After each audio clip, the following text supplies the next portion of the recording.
Good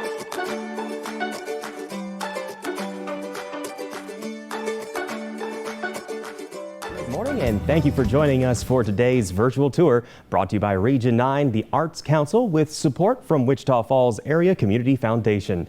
Today, we're on location at Midwestern State University, Texas, where we're meeting with Professor Steve Hilton from the Juanita and Ralph Harvey School of Visual Arts to learn more about art. The title of today's presentation is So You Want to Be an Art Student, and we're going to where those who love art take it to the higher level. If there is time, we are going to let you ask questions of Professor Hilton, so be prepared and be ready to visit with our guest. Now let's join with Professor Hilton. Steve, thanks for being with us here today. First, tell us a little bit about yourself and how you came to be an art professor at Midwestern State University. Well, I started here about 15 years ago, and before this I had several different careers. I was a science teacher for 15 years, and I've done everything from teach math, English, science, history. I taught on a sailboat for a couple of years out on the East Coast. I taught snowboarding for a couple of years. I ran a dive shop down in Tonga in the South Pacific, so I've done quite a few things. And all that at one point in time, when I was teaching science in St. Louis, Missouri, it led me to discover ceramics. And that was 25 years ago, and I have been living the dream of playing with clay ever since. Well, that's really interesting. So you went from science to learning more and more, and then eventually into art. Definitely sounds like a pretty rich history there. If you could you take us in a tour around the building? Absolutely, I would love to. So we're starting here in one of our main galleries. This is our professional gallery, and in this particular space we typically show work that is done by professional artists. This exhibition that you see here today is done by a couple they're from Lubbock, and Mr. Krennick is a professor at Texas Tech, and his wife Ellie Krennick is a professional artist who makes quilts. So this is printmaking and quilt making at its best. This exhibition will be up for about another month. So it's here. If you would like to come see it, please do so. This is a pretty wonderful example of some of the things that we show here in this gallery. While I'm here, and as we head off to the next place, I wanted to talk just a bit about our degree plans, because if you are interested in coming to art school, our degree plans are important. We have 3 different plans. One is a BFA, a Bachelor of Fine Arts, and in this degree plan you essentially get to take one of everything, which is a pretty amazing thing here at MSU. We're different than most places. This is a liberal arts school, if you will, and it's Texas's public liberal arts school, MSU Texas.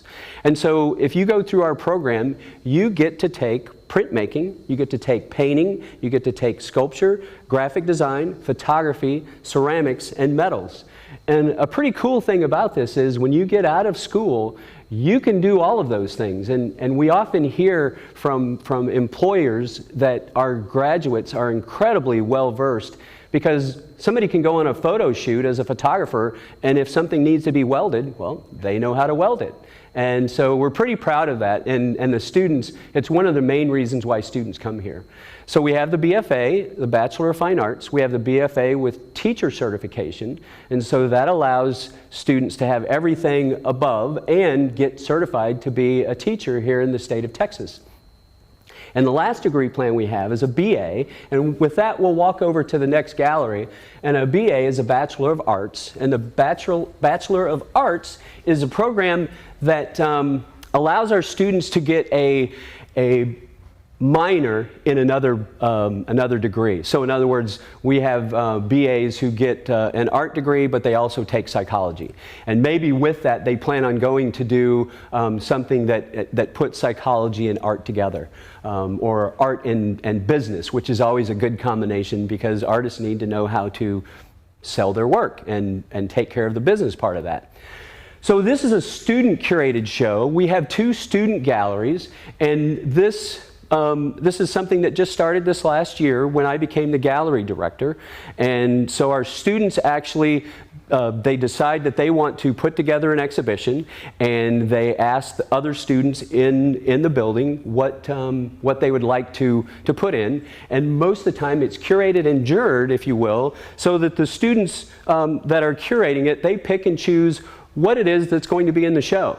And what it does for them is it gives them experience that they might use later on to become a gallery director, or to work with Carol Sales down at the Kemp, working in their gallery. So this is one of our student galleries. We have another, and I'll show you that one in just a moment. So we're going to walk down the hall a bit. Oh, we're going to walk into the drawing studio. Sorry. This is one of our drawing studios. We have two, one in the back room back here. And we also teach drawing in some of the other studios. So we teach drawing and painting and printmaking as well. So it's a beautiful space. It's pretty new. And we're really proud to have this much room for our drawing studios. And with that, now we're going to walk down the hall. And we're going to wave at Jessica, who is our admin assistant, amazing admin assistant. She helps us with all things art. Well, Steve, while you're talking, and I have as we a walk down the hall, I quick. want you to notice that there's artwork everywhere. What are the hours yeah, Scott, that you have a students question? can come and see this? Are there open hours to look at the art and experience? That's a wonderful question. So the public is allowed to come and look at the art anytime between 8 in the morning and 5 in the evening. The students, however, can come even after those hours, especially art students. Art students can be here anytime between 6:30 in the morning and 1:30 at night, 6 days a week. The only day that we close early is on Friday, when students are busy doing other things. So great question, Scott. So something I want to note about the art that's here, it's everywhere in our halls. And not only is it everywhere in our halls, but it's everywhere across the university. And are we okay? Okay. It's across the university, and an awful lot of it is student done, and we'll talk a little bit more about that when we come back into the hallway. Right now we're going into the printmaking studio. And we have a printmaker right over here making a print. This is London. She's an incredible artist. Now, what is she doing there? In the printmaking studio, our students have the access to do any of the printmaking technologies that exist. And one thing that we're pretty proud of is it's all it's all environmentally friendly. But our students can do everything from stone lithography to screen printing, which is what London just did. She just made a T-shirt. Look at that. Very nice.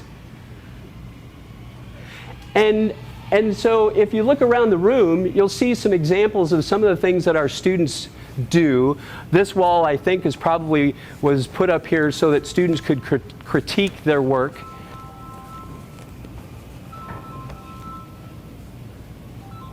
And if you look around, you can see that this room is quite spacious. And not only is it spacious, but we also have natural light in every single one of our studios, which is pretty incredible. I have to say, and I'll probably say this again sometime, this is the reason why I'm here at Midwestern. When I came here to MSU, Texas, I walked in the studios and I saw the potential and I saw what we have here, and it is truly a gem. I've been all over the world, all over this country looking at studios, and not many places have what we have with the equipment that we have and the faculty that we have. And I'll talk a little bit more about the faculty later.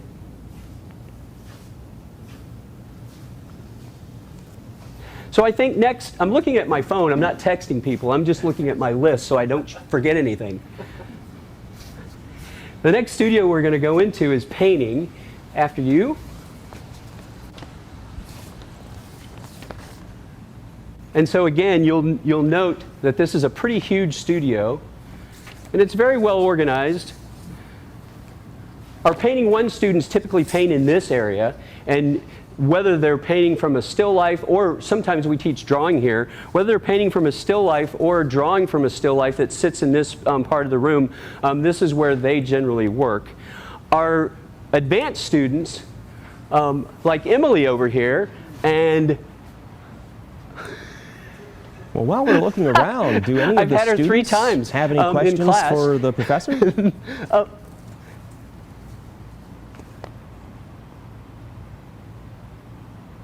Any questions? Does anybody have questions out there? We're seeing all these really great studio rooms with so many different mediums of art. If there's any questions, feel free to ask. Please do so. Don't let me not answer a question. That's my job.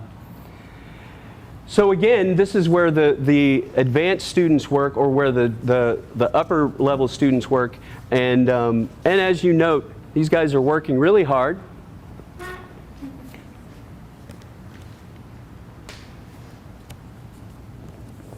While we're here, I think I'm going to talk just a little bit about scholarships, because scholarships are important. It's important that you guys have a little bit of money that we can help you with to come to MSU. And so we, here in the art department, we give away about $50,000 in scholarships every year. We also have students on other scholarships, so not just art scholarships. And these scholarships are all given with or by merit and financial need. But there are a couple of scholarships that, if you're a first-generation student, you absolutely shouldn't miss. And as I walk backwards, I'd like to just point out we have a seminar room here where we teach art history, and it has a state-of-the-art video system, and it's pretty wonderful. I'm also going to I'll come back to scholarships, point to the artwork again, and this is where we teach art education and our lower level, our foundations courses. So back to scholarships. We have something called the Pretty Scholar here at MSU, and what that means is if you're a first-generation student, in other words, your parents didn't go to school, we will pay for you to come to school. You have to apply, and it's not an easy scholarship to get. However, if you get this scholarship, you essentially have everything paid for. You even have money waiting for you at the bookstore to get your homecoming t-shirt. So it's pretty amazing. And so if you think that you would like to go to school, whether it's MSU or not, make sure that you apply for scholarships, and make sure that you understand that it doesn't have to be expensive. It doesn't have to be crazy expensive. Our students typically pay for their school as they go through school, and a lot of them are on scholarships, a lot of them are on grants, and it is totally doable for anyone if you really want to go to school. Now, MSU is also quite inexpensive. If you have any questions, you need to unmute yourself on Zoom in order to ask the professor. So just a quick reminder, for anyone with questions, got to unmute yourself first. Okay. So back to the last thing I'm going to say about scholarships. We have one more scholarship here at MSU that's pretty amazing. It's called the Msu Promise. And it basically states, or is, if your parents make less than $55,000 a year, we will make up the difference and make your school free here at MSU.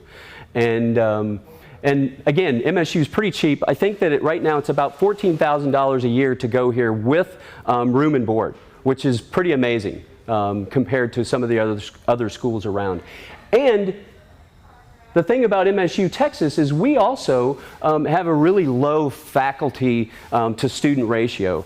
I think the faculty to student ratio is about 14 students per faculty member. Here in the art department, we have, I never have a class with more than 15 students in it. And so I basically get an awful lot of time with my students. Our classes here in the art building, in the art department, are 3 hours long. And so what that means is in a 3-hour time frame, I get to talk to every student 2 or 3 times for 5 to 10 minutes. So it's pretty amazing. This is our second student gallery. This is another curated show, and it's curated by Sapphire. I couldn't remember her name a while ago. It was terrible. So curated by Sapphire, one of the painting students. And let's see, what else? Well, some of those art pieces Scott, look really do you have any amazing. questions? Yeah, can you show me a little bit more close up of some of those pieces and give me some of the names of them? Like, some of those are pretty unique. Okay, well, let's see. Barry, you want to walk over here and let's just look at a few of these artworks. So this is Dear Donovan by Siani Kloss. She's a senior. She's about to graduate, and she will have her senior show coming up here in December. And so just so everybody knows, every student that graduates with a BFA ends up with an exhibition. And that exhibition either takes place in this gallery, in our main gallery, which is our professional gallery, but we do have student shows in there, senior shows, and the other gallery, the four-year gallery that was back in the front. So yeah, let's just, maybe Barry, you could just pan through a few of these pieces. This is a silver print, so this is photography. Yeah. There's a bunch of different mediums all together. This is by Sapphire. This is. Oh, I'm sorry, Scott. Go ahead. It looks like there's a bunch of different art mediums and different artists all in that exhibit together. Absolutely. So in here, let me look around. There are painting majors, there are ceramic majors, there are sculpture majors, there are photography majors. There is, yeah, there's some graphic design. There is actually every discipline we have here is represented. So that's a great thing to note, Scott. Thank you. Now, what would you say is some of your favorite types of medium? Oh. Say it one more time, Scott. I'm sorry. What is your favorite style of art to work in? Or do you prefer sculpting, painting, or what do you tend to lean more towards? I'm a ceramic artist, and I do mostly ceramic installation. And anymore, I do unfired ceramic installation. I'm getting ready to do a solo exhibition up at Lindenwood University up in St. Louis. And it will consist of, I'll take probably 2,000 pounds of clay, a ton of clay, literally, up to St. Louis, and I'll work with 300 or 400 students, both high school students and college students, to build the piece that I make. And so I'm a ceramic artist, I'm an installation artist. I mostly do very large scale pieces. So the piece at Lindenwood, it'll end up being somewhere around 50 feet by 45 feet in size. It'll be quite large. We're going to head into sculpture, and they're working in here, so we're going to, I think they're maybe even doing a demo. Hope they don't mind us sitting in on the class. I think we're fine. We'll come back here, I'll come back here and talk a bit, and while Barry's up taking the photograph. So this is a demonstration that's typically of what happens in just about every studio situation. In other words, the professor, when we assign something, we demonstrate what it is we want the students to do. And so Professor Haraide, he's been here a little bit longer than I have. He's our sculpture and metals professor, and he's demonstrating how to make this wooden box that will end up being a sculpture. And on our way out, maybe if I remember, I'll have Barry take a picture of a finished sculpture that was done with this very project. So while we're here, I'm going to talk a little bit about what you learn here in metals. You learn how to use all the machines that you're seeing here when Barry pans the room.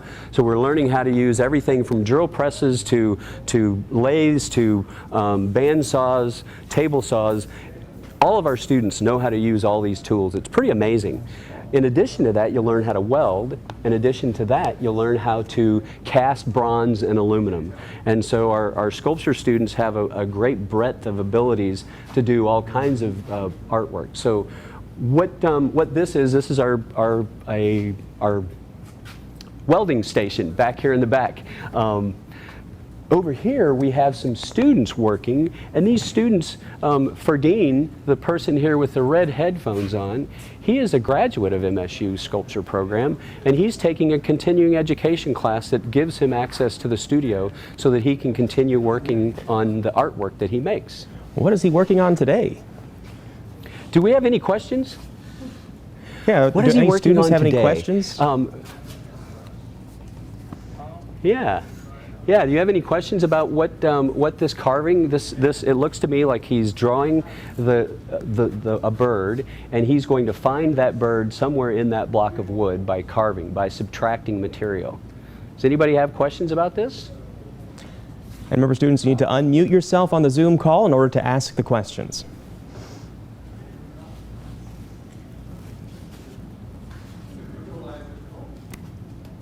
Well, thank you, and thanks for Dean for showing us your work. And with that said, we're going to walk right out, hey, and walk down the hall. Thank you, Suguru.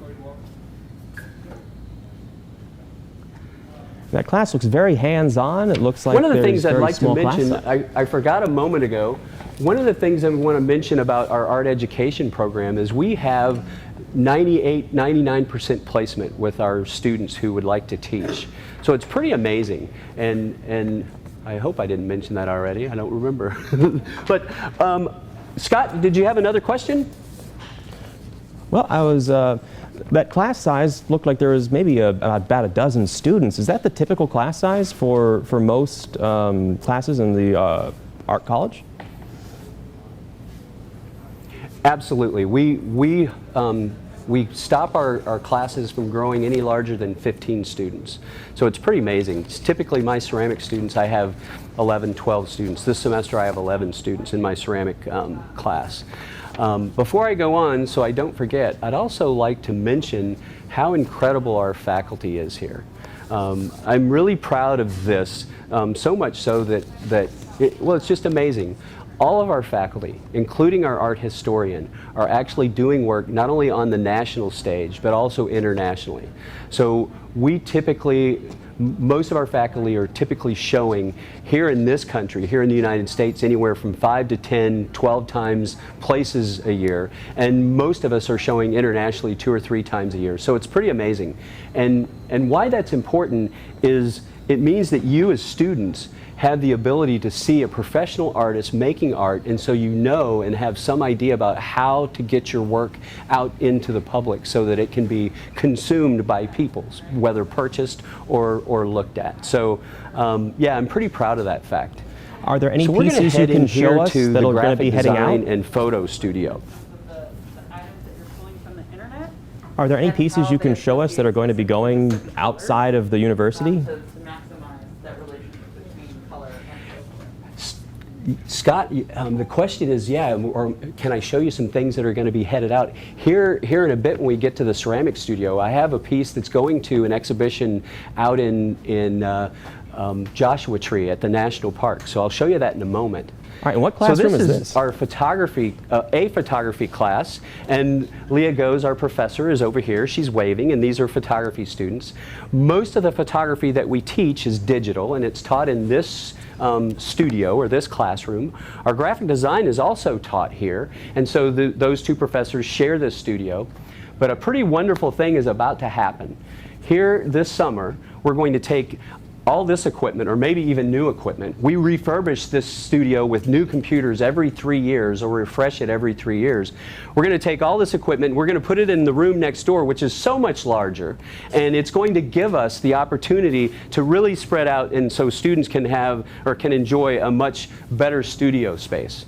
And I would also like to mention that some years ago, this room that we were just in, this used to be the dark room. And so we lost darkroom capability some time ago. However, because we have Professor Ghost, she is going, or has brought back darkroom procedures that basically you can still develop film here, which is really a cool and important thing. How about questions now? Anybody have questions about that? Barry, you might just take a peek in here and note these large format printers. So our students can print very large format pieces. These are all brand new, and I should mention a little bit about what we have here in the way of facility. The idea that we have 3 large format printers is just, it's unheard of with a school this size. just like most of the other things that we have here. What we type have of stuff do you guys create with those Our large dean's format name is printers? Dr. Camacho, and he really wants to make sure that we have the equipment that we need to facilitate the best education for our students. So, Scott, I think I heard you had another question. Yeah, what type of things do you guys make with those large form factor printers? So these large format printers are what the students are allowed to do is they can print photographs, they can print their graphic design work, posters, and you can, if you look over there, you can see that one is probably close to 40 inches across, and so that gives our students quite a wide range of ability to produce artwork. I might also mention in this room, and as soon as Barry turns around, you can see that we have a photography studio here. So this screen can come down, and this light system is brand new, and it's state-of-the-art. This is all brand new, incredible equipment that our photography students use daily. So it's pretty amazing. With that said, we're going to head out of here, about printing and we're design? going to go. Oh yeah, any questions?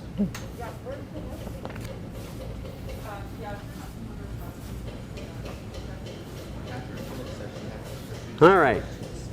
Oh, if your students do have questions, you got to make sure to unmute yourself on Zoom. It's pretty amazing, so that way this you guys artwork can that's ask. here, because it's, again, it is all over the university. And even in some of the offices, like I just outfitted our new provost. I took some of our student artwork over to our new provost and put artwork in his new office. We also have several other scholarship opportunities.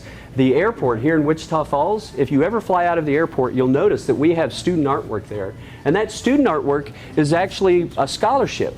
So our students get scholarships to display their artwork for a year out there, which is a pretty incredible opportunity. I do believe that there are a few questions. We just got to get we got to get the connection right for a couple of the students. Okay. They should have a few questions. So if you'll just give us a little second here, we can take a quick look at those sculptures and we can get the questions from the students. Okay, we're going to go to some student questions. I'd love to hear what you guys think and what you guys would like to know.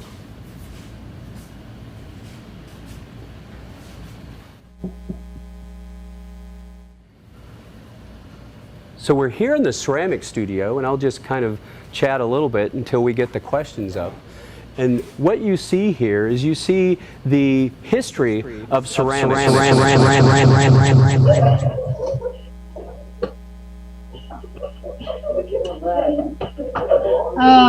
Something went wrong with being unmuted.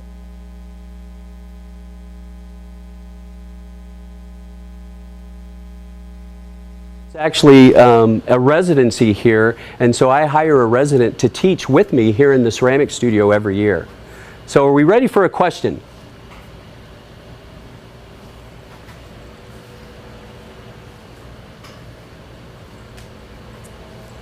Well, I'm going to continue until I hear.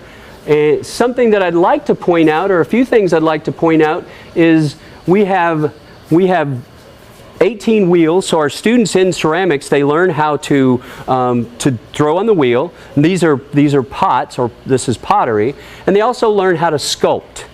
And just because you asked a bit ago to hear what kind of artwork I made, there's a piece up here that I made some years ago, and this piece has been exhibited 3 or 4 places around the country, once out in Portugal, and so it's been around a while. At one point in time I got tired of having it in a crate, and so we hung it up on the wall up there. But these are examples of what our students are able to do with ceramics. Well, that's some really cool stuff, Professor Steve. It looks as though we're going to try to have the students type in their questions, and then I will relay them to you. There was apparently a little bit of a difficulty getting them to you, so they're going to be typing them in, and I'm going to ask them for them, okay? So just give us a second or two. All right. So we're still waiting on some questions. While we wait, maybe I can show you a piece of artwork. This is a teapot that I made that's on its way to Joshua Tree National Park to a gallery there. So this piece is on its way to an exhibition that it's a commission piece. They asked me to make it, and I don't make them very often, but I was thinking last night, this is the 1,000, this is teapot, Untitled Teapot 1041. So I've made 1,041 of these teapots in the last, let's see, since 2007. This is a teapot I made in China. I had it out here so you could see what a finished one will look like. This one's not quite finished. It doesn't have the surface decoration on it, but this is a finished teapot, and I made this, let's see, 3 years ago, well, in 2019, right before this crazy pandemic happened, about 120 kilometers from Wuhan, in fact, when I was invited to come to China by the Chinese government to make artwork for a museum. Well, Professor Steve, it So, looks like one of the how about students is looking interested at- in knowing the price on some of those large printers. How much do those things go for? The printer Oh, a from price for a little while large ago. format printer. So that, yeah, that 40-inch printer is probably about $6,000. So Wow. pretty expensive. And the paper that's used is also quite expensive, but we support our students so that they can use those kinds of printers. So we actually help them out with cost. Do they need to get special So approval how about to other use those questions? printers or no? Absolutely. You do need to have the professor's approval, and typically what we do is we have the students do test pieces first, and then they do a final print with the big printer, because it is expensive. And you did show us Good that question. ceramic piece Any that others? you had made. Where you said it was displayed in a couple different places. Where all was that exhibit displayed at? Let's see, it was displayed in St. Louis, it was displayed in Los Angeles, it was displayed in Minnesota, it was displayed, oh my gosh, let me think here, in Illinois at one point in time, but probably the coolest place was over in Portugal. I sent it to Portugal for an exhibition that was back in 2010, give or take. Another good question. Any others, Scott? Oh, here's a really good question one of the students had. How much clay do you guys use in a single year? Oh, that's a great question. Here in ceramics, we use probably about anywhere from 10 to 12 tons of clay. As you can see, I want you, Barry, point back over at that large piece. This is a first semester ceramics student. And this is Roger, and he's been in ceramics now for 8 weeks. So it's an amazing pot. This is incredible. What a great vessel. And this is something that you'll be doing if you come to MSU your very first semester in clay. And he'll learn how to do this, along with learn how to throw cups and bowls, along with learning how to do other types of sculpture. So yeah, it looks back like to the he's original using some question. pretty interesting We probably use close to 12 tons of clay every year, so 24,000 pounds. Well, it looks like he's using some pretty interesting And I think you techniques. asked another What- question, Scott. What was he doing with that wooden paddle? Looks like he was patting the vase. What was that?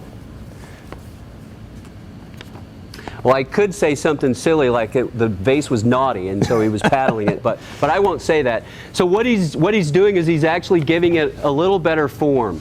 He's looking at the side of the pot, and any place where it's bulging or sticking out where he doesn't want, he puts it back into place. And he's very good at it. Good question. I think we're going to point over here at the way that our pieces get finished. So that big piece Roger's working on eventually will go in one of these kilns or one of the kilns we have outside. These are electric kilns, so we fire our work typically the first time to up to 1940 degrees. And then after it's fired, we take it out of the kiln, and at that point we put glaze on it. So if you see the pieces that are shiny, that's glaze, and that's the second firing that we do. Second firings typically take place out here. I'm going to take you out and show you a few things out here, and I could lose my cell service out here. Well, you're saying that those So ovens this get is up our to how pizza hot? kiln. We had a pizza party here last night. We had 15 students here. I was here until 10 making pizza here, so it was a pretty great night. They were making artwork. It was pretty fun. Now, the art If we're really kilns lucky, to the oven, what's we'll the see difference our in two temperature there? foxes that live here. We have two foxes that live here in the studio, and they live right up here. But Scott, I think you had another question. Yeah, between the different ovens, so you have the kiln that you use to finish the ceramics, and you have that pizza oven. What's the temperature difference between the two? Which one gets hotter? Well, our kilns inside, they fire to a little less than 2,000 degrees. Our pizza oven last night, we got it up to about, let's see, 750. By the time the last pizza was done, it was about 400 degrees. So we were cooking pizzas in less than 3 minutes. So, but not nearly as hot as this kiln. This is fired strictly with wood. And so over here you see we have some wood left. We're about to fire this here in another couple weeks. This will be completely full of wood, and for 24 hours we will be stoking or putting wood in this kiln to get the wear out and to make the wear look the way that we want it to. So we have several kilns out here. We have this wood kiln. We have this salt kiln, which means we throw salt in it and the salt actually glazes the work. We fire these kilns once a semester typically. What This type little of gray pieces kiln do you put in those that giant Barry's kilns? pointing at now, it is fired by the students, and this is how they learn how to fire kilns. What type of art Scott, I projects think do you you had put into another those question? kilns? Those are massive kilns. Well, everything that's in there is fired in one of these kilns, and I should say that most of these are fairly new. I'm going to open this one so you can see how big it is. Really how big it is. It's pretty heavy. That's a big So door. I think you can take a peek in there. So yeah, this is typically where we fire the glaze work. In other words, the finishing firing, the last firing. And in these kilns, we fire up to 2,300 degrees, 2,300 degrees. So it gets pretty hot in there. Now you had several Questions different about pieces kilns? of wood. Does the type of wood have an impact on the kilns or how hot it burns? Oh my gosh, wonderful question. Yep, if we really want to get it hot at the end of the fire, we throw some mesquite in there because it burns very hot. It doesn't give the best ash, and what glazes the work in a wood kiln is the ash that's deposited on the kilns, but it does get the kiln relatively hot relatively quickly. So, wonderful question. Now, do So the what we students have over any more here is the questions? outside of the sculpture area, and so this allows students to cast bronze, they can forge, and this is a burnout kiln that allows them to cast bronze. So students out here are grinding, they're welding, they're doing all kinds of work in the sculpture realm. I think Scott had another question. Well, I was asking if the students had anything else that they wanted to ask you. What is that we're looking at right now? It's like just a bunch of scrap metal. What's that for? That was the scrap pile. The scrap pile is basically a place where students, if they have material they're not going to use, they toss it on here, and other students can borrow, take, use anything that's here. And so it grows, and then it gets smaller, and then it grows depending on what students are here and what it is that they're making. I also should talk about safety. We're very safe here. This is a brand new filter system that basically takes all the air out of the ceramic studio every 3 minutes and replaces it with clean air. So it's pretty great. And again, this speaks to the administration and our dean here and how much they take care of us. We were Pretty talking great. about how hot those kilns get. What We're gonna safety go on procedures inside. are needed to use them safely and effectively? To use the kiln safely and effectively? Yeah, what regulations you guys have to make sure everyone stays safe with that extreme heat? Well, everybody is trained to the point where they know if they're going to be firing the kilns by themselves, they're trained on that little gray kiln that I showed you. And so by the time they fired it, that 2 or 3 times, they know the procedures. And it's relatively safe. They're much safer than you'd think because all the heat is inside. So it's actually relatively safe. But yeah, good question. You know, while I'm here, I also should mention that we also take our students around the country to do all kinds of different things. I take students to ceramic conferences. Our printmaking professor takes students to printmaking conferences, photographer takes the students to photography conferences, and we do this almost every year. Of course, with the pandemic, it's been a little slow, but this year I'm taking students to Sacramento, California to a ceramics conference, which is pretty amazing. And I'd also like to mention, just real quick, I've even taken students to, and Barry can point over in the corner over there, to West Virginia University. That yellow and red object over there, those are three-dimensional 3D printers. So we can print clay with those printers. And we also have a 3D ceramic printer that's a commercial version. And so we actually have the ability to print objects. And the university supports this. So basically they help me pay for students to go do things. My students, when they go to Sacramento, I will pay for their accommodation, their hotel, and typically if it's within driving distance, I drive them, but they'll have to fly there. I also help them pay for their registration fees. Wow, Professor Steve, that sounds like there's some really amazing perks we think it's for the very students. Important.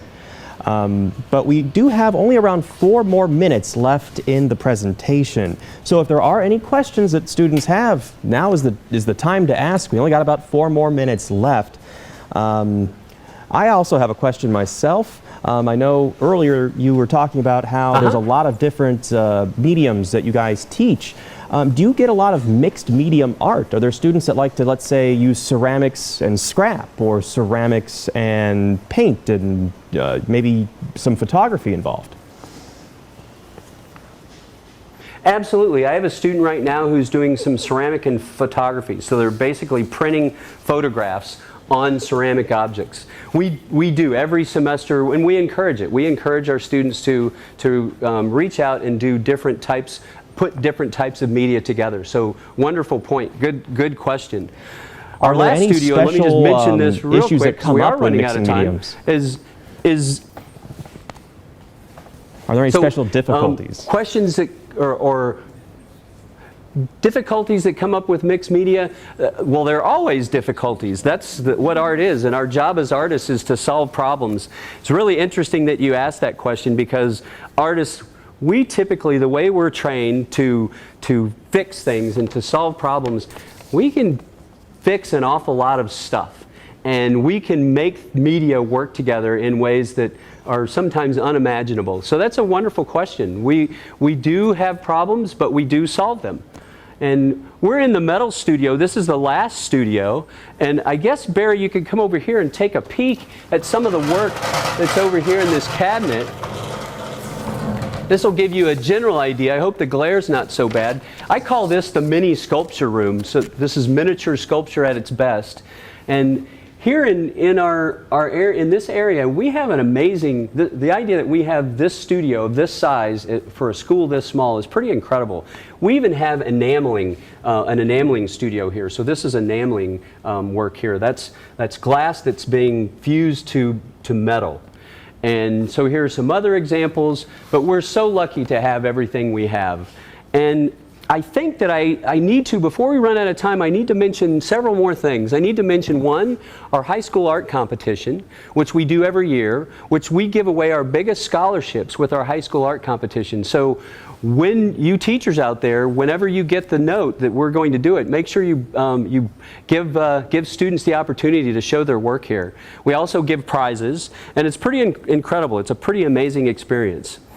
And the last thing I think is important that I mention is careers in art. We, as artists, can do a lot of different things.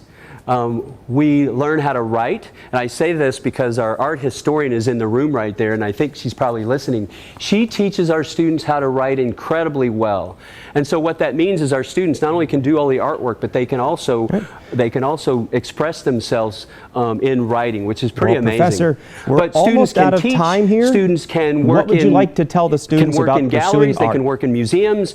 They can do all kinds of different things around the globe, and we have students who do this. We have students that are working as graphic designers around the United States, so it's pretty amazing. Well, Professor, we're almost out of time here. I think I just heard Scott say that we're out of time, and we need to move on.